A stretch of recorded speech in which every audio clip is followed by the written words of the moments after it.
राधे राधे मेरी YouTube family.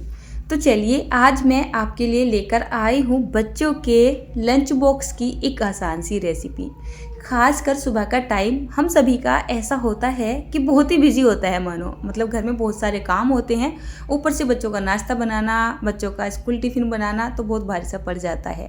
तो चलिए आसान सी रेसिपी देती हूँ आपको। अब यहाँ पर मैंने रख दिया है कढ़ाई में डाल दिया है करीब 2 छोटा चम्मच के जितना सरसों का तेल।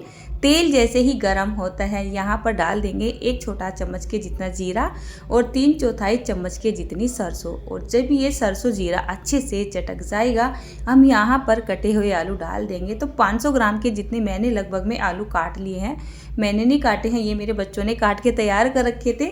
जब तक मैं नीचे से नहा धो के ऊपर आई घर का मतलब झाड़ू पोछा करके, तो मैंने देखा बच्चों ने आलू कट करके तैयार कर रखे हैं। तो चलिए मैंने सोचा रेसिपी भी आपके साथ शेयर कर देती हूँ, क्योंकि ये रेसिपी बहुत आसान सी है और बच्चों की फेवरेट है। अब जैसे ही मैंने आलू को हल्का सा भून लिया है, यहाँ पर डाल दिया है करीब 3/4 चम्मच के जितना हल्दी पाउडर, टेस्ट के हिसाब से, या 1 चम्मच के जितना नमक, और साथ में यहाँ पर थोड़ा सा लाल मिर्च का पाउडर डाला है। थोड़ी सी कसूरी मेथी मैंने यहाँ पर डाल दी है। बस यही मसाले काफ़ी हो जाते हैं। नमक मुझे थोड़ा सा कम लग रहा था, मैंने थोड़ा सा नमक और डाल दिया है। अब हमें क्या करना है, गैस का फ्लेम कर देना है एकदम लो और इसको अच्छे से चलाना है करीब 2 मिनट के लिए, यानी कि हल्का सा इसको हमें भून सा लेना है। जो हमने यहाँ पर ये मसाले वगैरह से डाले हैं ना, ये भून से जाने चाहिए।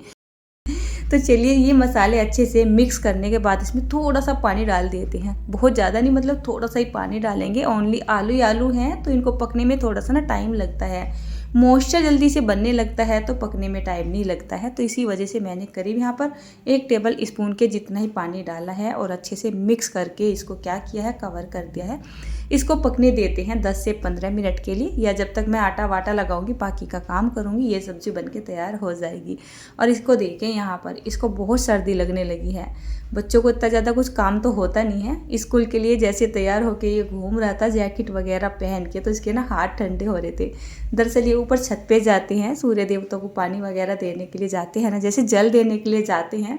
तो वहाँ पे आजकल बहुत ठंड सी होने लगी है, तो इनके हाथ पैर ना ठंडे से हो जाते हैं।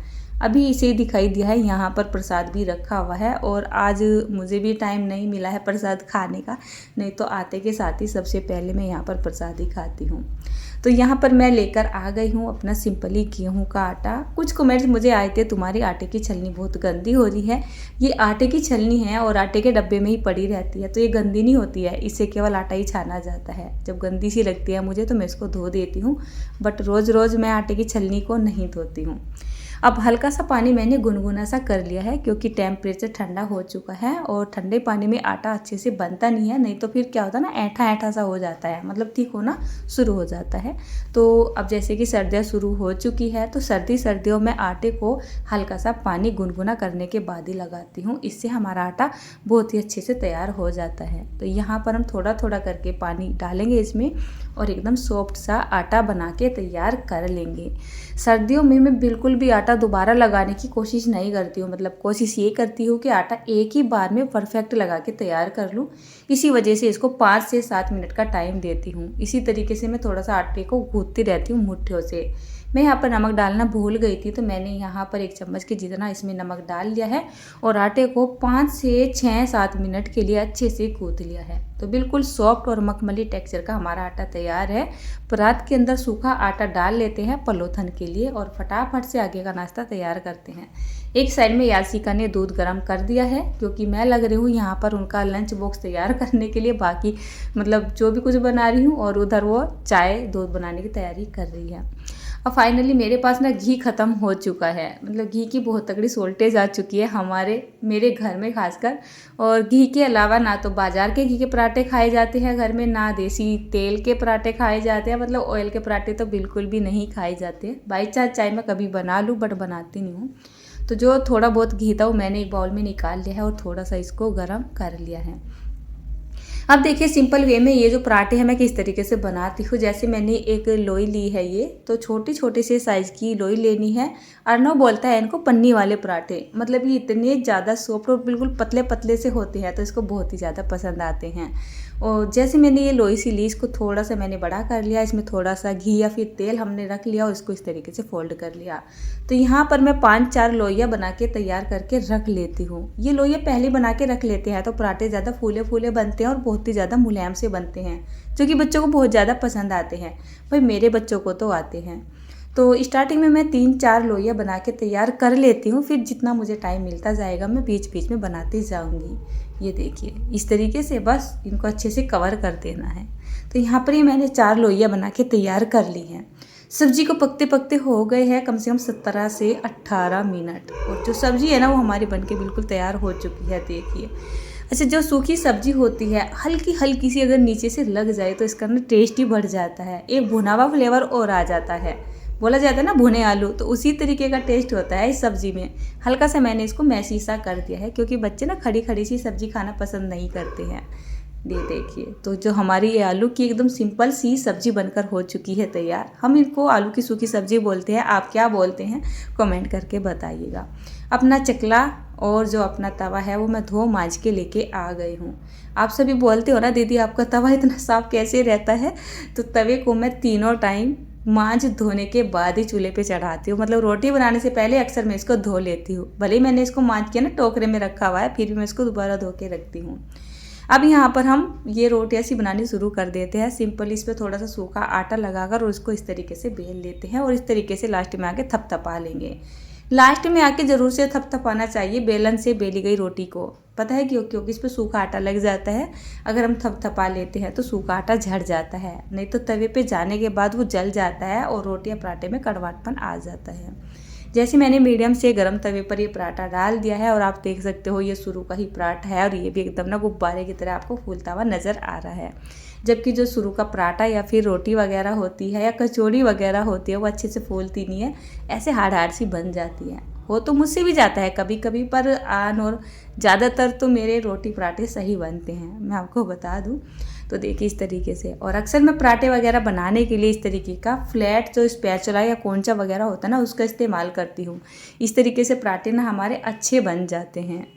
तो यहाँ पर मैं फटाफट से बना देती हूँ शुरू के 4 से 5 पराठे, मतलब कुछ पराठे भोग में जाएंगे तो पहले मैं वो बना देती हूँ और जो स्कूल के पराठे बच्चों के बनेंगे वो मैं बाद में बनाऊँगी। तो देखिए एक के बाद एक, यानी कि मेरी कम से कम 2 से 3 रोटी बराबर तैयारी रहती है लगभग में, एक परात में, एक चकले पे और एक तवे पे।